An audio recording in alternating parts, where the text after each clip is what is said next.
秀林乡公所为送上对于长辈最诚挚的祝福，本所于113年8月2日在回廊湾景观餐厅办理113年表扬模范父亲暨月序庆祝活动。秀林乡长王玫瑰、代表会主席骆燕玲、副主席丁立芳、夏一松代表、王泽元代表、白秀娟代表、白静文代表、赖伟祥代表、黄福祥代表、台湾水泥副理马凯威、亚洲水泥专员曾金龙以及本乡各村村长皆一同到场，为本年度的模范父亲及月序祝贺。衷心的祝福我们在座所有的父亲，父亲节快乐！也恭喜这次接受表扬的27位父亲。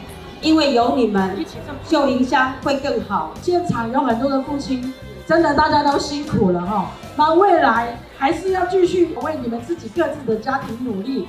在此，我们所有的代表祝福现场跟全天下的父亲，父亲节快乐！谢谢大家。祝福我们所有在场的爸爸以及家属，祝大家身体健康、平安喜乐。谢谢。